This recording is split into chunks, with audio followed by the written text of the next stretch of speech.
These are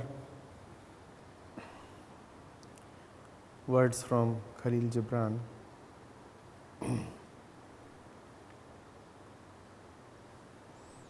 Defeat, my solitude and my aloofness. You are dearer to me than 1,000 triumphs, and sweeter to my heart than all world glory.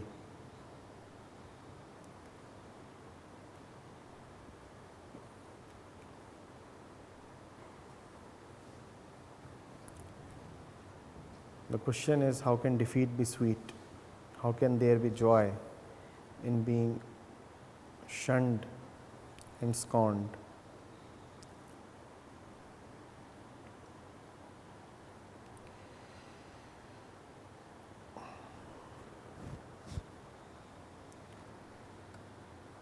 There is no particular glory or joy in defeat. In fact, the moment one looks for glory or joy in particular events or happenings, joy has been constrained, localized, and hence lost.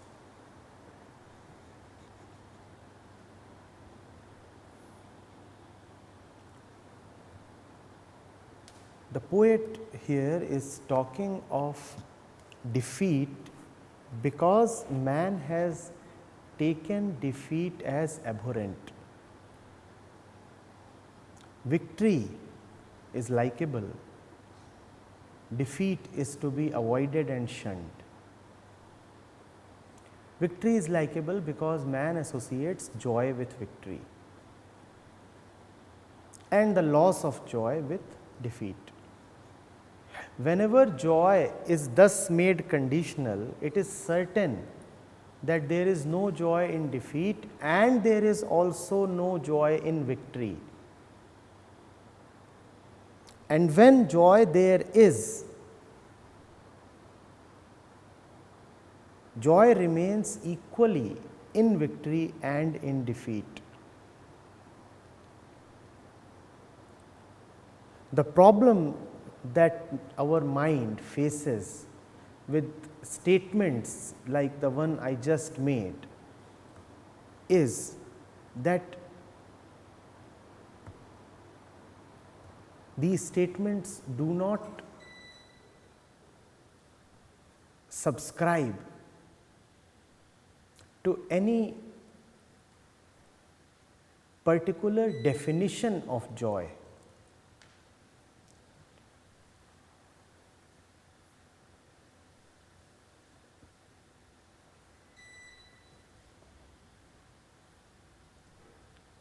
To really understand these statements, one will have to bow down to joy rather than try to be master of joy. What is meant by being master of joy? You are master of something if you can find a way to that thing. If you can define something and also know how to get that thing, then you are a master of that thing. Godliness and joy are to be surrendered to, not fought up to.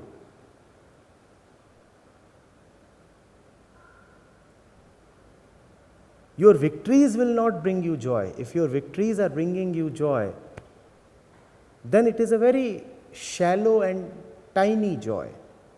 You have earned it. You have won it. It is a result of your efforts. It cannot be bigger than you.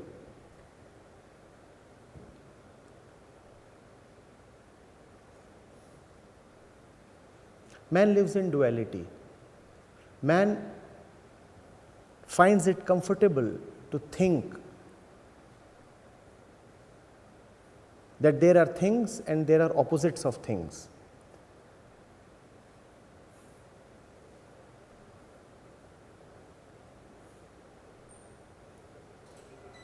Such thinking enables all definitions, Because to define anything is to limit it. To limit something is to create two, a thing and its opposite.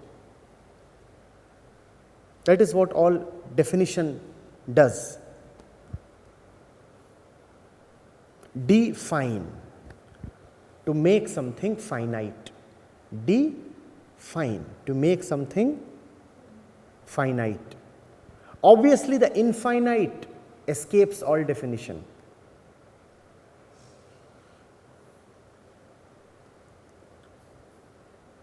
And that's where we start struggling. That's where we start feeling strangulated.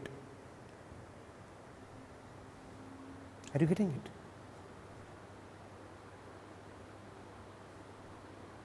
We start asking, how is it possible that there is something in victory and also in the opposite of victory, defeat? The answer is obvious. That has to be something that has nothing to do with defeat or with victory. That something has to be simply unconditional, irrespective of everything. It is unconditional of your efforts, it is unconditional with respect to the result of the efforts, it is also irrespective of your response to the result. One has to live that deeply.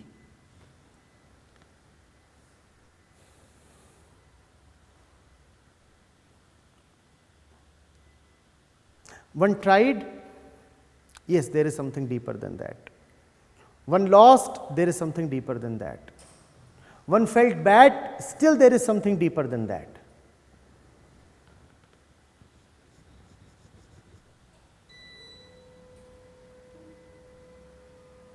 Something deeper than the depths of thought. Something deeper than the depths to which human perception can go. And hence something deeper than man's very existence,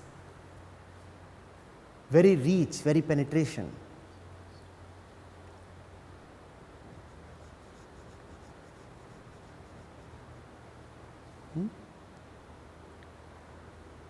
So, if the poet is singing of defeat, he is not really singing of defeat in particular.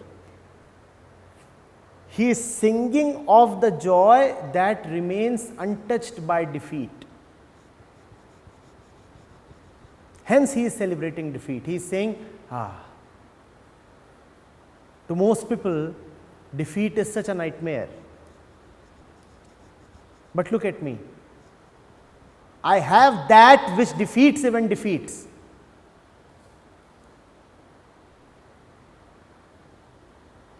I have defeated defeat, and hence now I can celebrate defeat. That does not mean that now defeat is to be worshipped exactly as victory was worshipped previously. No. Victory appeared favorable, defeat appeared unfavorable. The poet is celebrating the fact that that which appeared unfavorable is no more unfavorable.